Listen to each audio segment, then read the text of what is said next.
in vitro fertilization ay nag-aalok ng mataas na tsansang magtagumpay sa proseso, ngunit lumilikha ito ng mas maraming embryo kaysa sa kinakailangan. Ang bawat embryo ay may buhay na simula pa sa sandali ng pagkakabuo at hindi dapat ituring na parang bagay na maaaring itabi ayon sa kagustuhan ng tao. Gayunpaman, karaniwang isa o dalawa lamang ang inilalagay sa matris. Ang iba ay maaaring itago sa pamamagitan ng pag-ielo sa loob ng laboratorio. Bagaman tila ito ay pag-iingat, inilalagay nito ang mga nilalang sa kalagayang walang katiyakan, nakabinbin, nakatago, at walang tiyak na kinabukasan.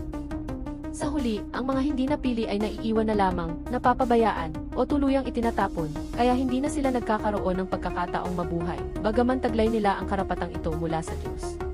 Ang tunay na tagumpay ay hindi dapat nakabatay sa pagpapanatili ng buhay ng ilan habang isinasantabi o winawasak ang buhay ng iba.